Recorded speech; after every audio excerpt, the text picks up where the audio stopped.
मुझे लगता है कि हमको सचिन जी को ज़रूर सुनना चाहिए, क्योंकि इस पूरे आयोजन के जो सूत्रधार हैं विकास संवाद और सचिन जी, और जो उम्मीदें भी हमने लगाई हैं कि आगे इस तरह के संवाद सत्र निरंतर चलते रहना चाहिए।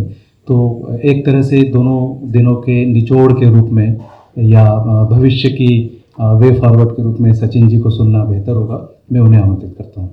सबसे बड़ी बात यह है कि ये पूरी एक साझा पहल है जिसमें हम सब साथी जितने भी हैं, चाहे वो विकास संवाद के भीतर हों या जो हम अलग अलग संस्थाओं के साथी यहाँ पर हैं, हम सबकी साझा कोशिशों से ही ये एक तरीके से मुमकिन हो पाया कि आज यहाँ पर हम इकट्ठा हुए और शायद इसमें से कुछ चीज़ें हमारे को आगे की इंसाइट्स के तौर पर दिख रही हैं। और मुझे लगता है कि शायद मुझे इसमें बहुत कुछ कहने की ज़रूरत नहीं है कि इन 2 दिनों में क्या चीज़ें निकल के आ रही हैं। हम सब एक समान रूप से उस पूरी चर्चा से मुखातिब हैं, उसमें शामिल रहे हैं, तो शायद कुछ बहुत अलग से करने की ज़रूरत नहीं है।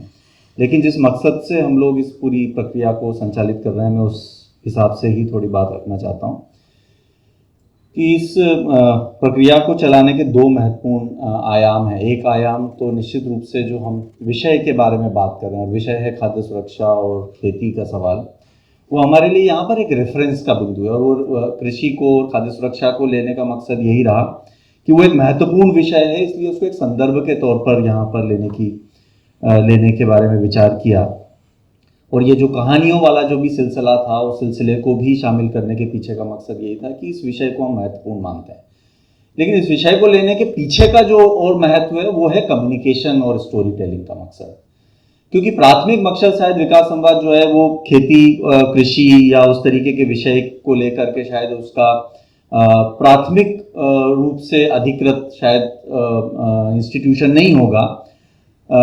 लेकिन जब हम कम्युनिकेशन या स्टोरी टेलिंग के बारे में बात करते हैं तो हमको एक विषय की एक महती आवश्यकता होती है। एक बुनियादी तौर पर एक विषय होना ज़रूरी है, तब हम उसके ऊपर टेस्ट कर सकते हैं, उस पर प्रयोग और परीक्षण कर सकते हैं कि कम्युनिकेशन होना कैसे चाहिए। और जब हम स्टोरी टेलिंग की बात कर रहे थे तो इसलिए इस पूरी प्रक्रिया में शुरू से ये तय किया कि हमारा जो विषय होगा वो कृषि, खाद्य सुरक्षा, पोषण की सुरक्षा को हम लेंगे, ताकि हम स्ट्रेटेजिक कम्युनिकेशन का मतलब सिविल सोसाइटी कम्युनिटी के कॉन्टेक्स्ट में क्या है उसको हम बहुत साफ तौर पर आगे स्थापित कर सकें।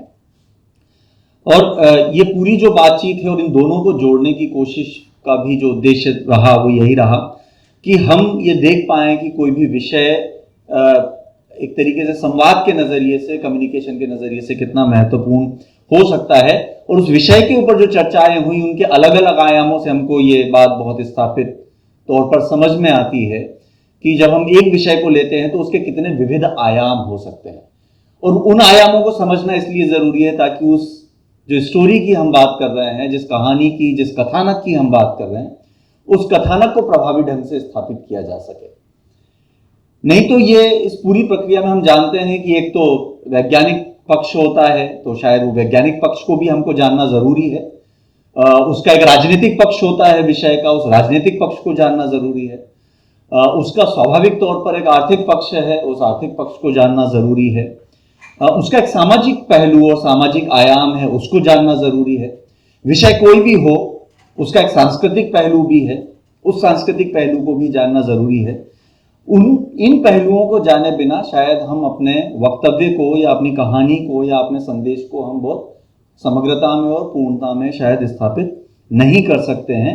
इसलिए ये ज़रूरी हो जाता है कि जब हम स्ट्रेटेजिक कम्युनिकेशन या स्टोरी टेलिंग की बात कर रहे हैं तो शायद अपने विषय के बारे में भी अपने आप को और पुख्ता करने की ज़रूरत बहुत साफ तौर पर हमको यहाँ पर समझ में आती है कि जब हम पोषण की भी बात करेंगे तो क्या हम ये पोषण के जो विविध आयाम हैं, जो अभी सत्र में भी बात हो रही थी, जो नीतिगत संदर्भों में बात हो रही थी, क्या हम उसको उस तरीके से आर्ग्यू कर पाने की स्थिति में हैं? हम एक सामाजिक संस्था के तौर पर काम करते हैं, हम में से किसी को भी अगर एक मौका मिले कि नीति आयोग में आकर के एक नीतिगत प्रस्तुतिकरण कीजिए कि आपके अनुभव के आधार पर क्या होना चाहिए, तो हम अपनी आपकी तैयारी के हद तक मानते हैं समग्रता में।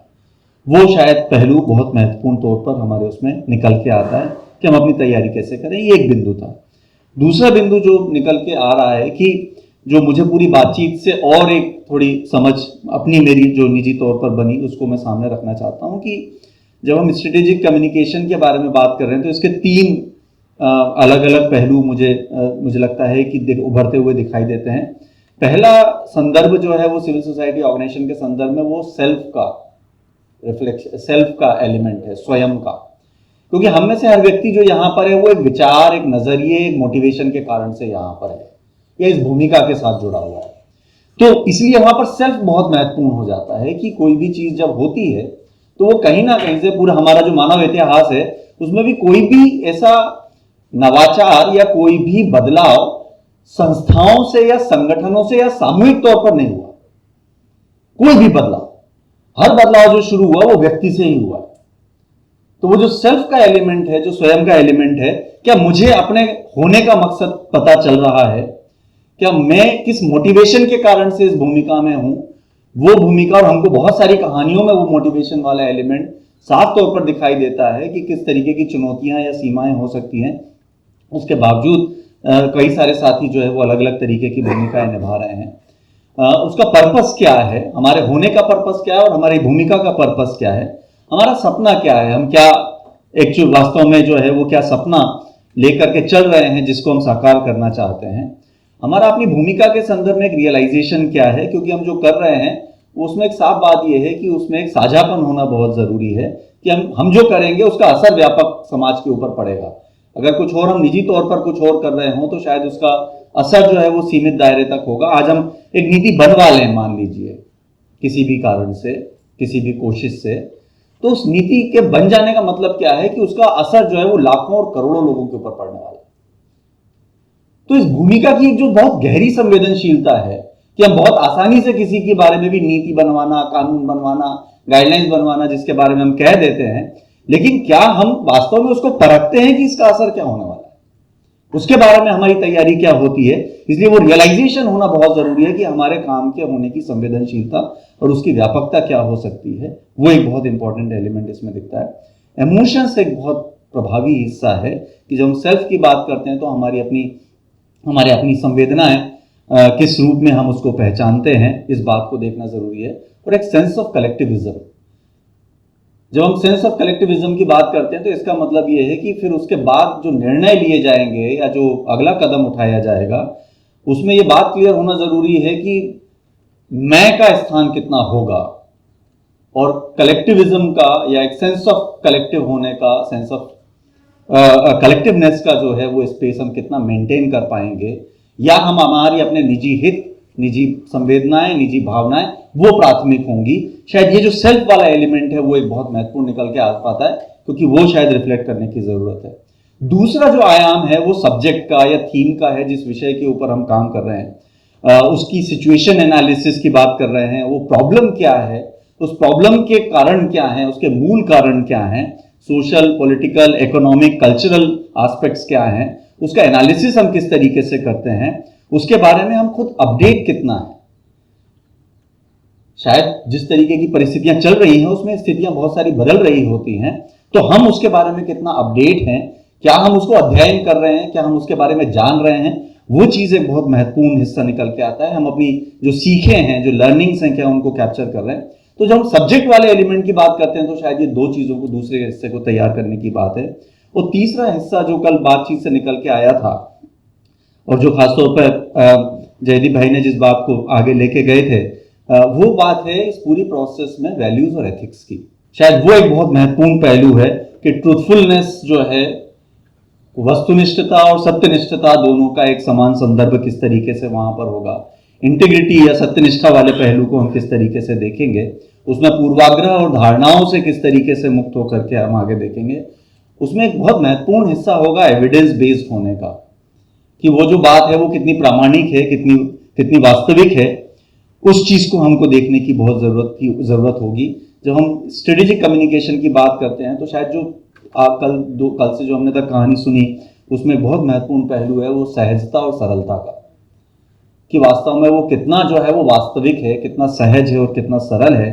तो हमारे मन से आना, उसमें बहुत आर्टिकुलेशन की, शायद बनावटी आर्टिकुलेशन की उस तरीके की जरूरत वहां पर नहीं होती। तो इसलिए सहजता और सरलता उस रूप में एक वैल्यू के तौर पर हम देख सकते हैं। और एक अगला हिस्सा जो हमको दिखाई देता है वो है क्रिटिकल थिंकिंग का, जो आखिरी के इस सत्र में हमारे सामने बहुत साफ तौर पर बार बार निकल के आता है। तो ये जो स्वयं और विषय के बीच में जो एक जुड़ाव है, वो हम वहाँ पर इंस्टीट्यूशन या संस्था के तौर पर ये दोनों को जोड़ते हैं, लेकिन इन दोनों को एक समग्र रूप में प्रस्तुत करने के लिए शायद एक वैल्यू बेस्ड फ्रेमवर्क की ज़रूरत है कि हम उसको किस रूप में देखते हैं और कैसे इसको स्थापित करने की कोशिश कर सकते हैं। तो ये ढांचा स्ट्रेटेजिक कम्युनिकेशन के तौर पर निकलता है। और आखिरी बात जो बस मैं इसमें जो जोड़ना चाहता हूँ वो ये है कि इस पूरी प्रोसेस में ज़रूरी है कि हम इस बात को, कम्युनिकेशन को, मीडिया, इसके बहुत अलग अलग शब्द हम दे सकते हैं समानार्थी शब्द के तौर पर, कि कम्युनिकेशन, स्ट्रेटेजिक कम्युनिकेशन या स्टोरी टेलिंग जो है वो केवल एक बाय प्रोडक्ट नहीं हो सकता। उसको कहीं ना कहीं बहुत ज़रूरत है कि कैसे हम इंस्टीट्यूशनल फ्रेमवर्क का, इंस्टीट्यूशनल पॉलिसी का और इंस्टीट्यूशनल बिहेवियर का, संस्थागत ढांचे का, संस्थागत नीति का और संस्थागत व्यवहार में कैसे उसको सेंट्रली प्लेस्ड करते हैं, उसको केंद्रीय स्थान के तौर पर स्थापित करते हैं। वहां पर शायद उसके नजरिए से देखने की जरूरत है, क्योंकि इसका जो उपयोग है वो कम्युनिटी, समाज में भी उतना ही ज्यादा है जितना पॉलिसी फ्रेमवर्क के ऊपर है या पॉलिसी प्लेटफॉर्म्स के ऊपर है। तो इसको सेंट्रल स्टेज करने की बहुत ज्यादा जरूरत हमको वहां पर दिखाई देती है। तो शायद ये विषय की तैयारी भी उतनी ही महत्वपूर्ण है, और इसलिए शायद समस्या जो है वो ये नहीं होती कि हम कम्युनिकेट कर पाते हैं कि नहीं कर पाते, हम स्टोरी लिख पाते हैं कि नहीं लिख पाते, हम पब्लिक स्पीकिंग कर पाते हैं कि नहीं कर पाते। उसका एक बहुत बड़ा जो संदर्भ है वो ये है कि वो शायद आर्ट से उतना ज़्यादा वाबस्ता या उतना ज़्यादा प्रभावित पहलू नहीं है। हमारी तैयारी कितनी है और हमारी अंदर की इच्छा शक्ति कितनी है उसको कम्युनिकेट करने की, उससे सबसे ज़्यादा बात प्रभावित होती है। अगर वो है तो शायद हम अपने तरीके से बात को सामने रख ही पाएंगे। इसलिए बहुत ज़रूरी है कि हम इसको एक तैयारी के तौर पर कैसे आगे लेके जा सकते हैं। तो मुझे लगता है कि ये जो 2 दिन की बातचीत है उससे हमको भी एक नज़रिया, एक स्वरूप में दिखाई देता है, और आगे निश्चित रूप से ऐसा लगता है कि हम जैसे हम बातचीतों को करते हैं उसमें शायद हम आगे चल के स्टोरी टेलिंग को, या ये जो बहुत अपने निजी जीवन संवेदनात्मक अनुभव जो हैं उनके आधार पर हम थोड़े इस तरीके के संवादों को, इस तरीके के कार्यक्रमों को करें जहाँ पर शायद एक और ज़्यादा जीवंत जुड़ाव स्थापित हो सके। तो शायद इस तरीके का एक संतुलन बनाने की भी एक प्रक्रिया को हम आगे लेके जाने की कोशिश करेंगे कि जो स्टोरी टेलिंग सेशंस हैं, इस तरीके की बातचीत जो है और ज़्यादा अलग अलग स्तरों पर कैसे आकार ले, वो शायद एक हमको एक संभावना और एक अवसर इस पूरी प्रक्रिया से निकलता हुआ आ रहा है। और ख़ासतौर पर जो साथियों ने कहानियाँ कही हैं, जिस तरीके से प्रस्तुति की है, उससे वो आत्मविश्वास और ज़्यादा हमको बढ़ता हुआ दिखाई देता है। और अब इसलिए वो संभावना बहुत ज़्यादा दिखती है, और जब संभावना दिखती है तो हमारी सबकी जिम्मेदारी बन जाती है कि हमको उसके लिए शायद और ज़्यादा श्रम करने की, और ज़्यादा उसको आगे लेके जाने की ज़रूरत होगी। उसको अब हमको बीच में नहीं छोड़ना चाहिए। तो ये प्रतिबद्धता के साथ हम इस पूरी प्रोसेस को आगे लेके जाने की ज़रूर कोशिश करेंगे। बहुत बहुत धन्यवाद।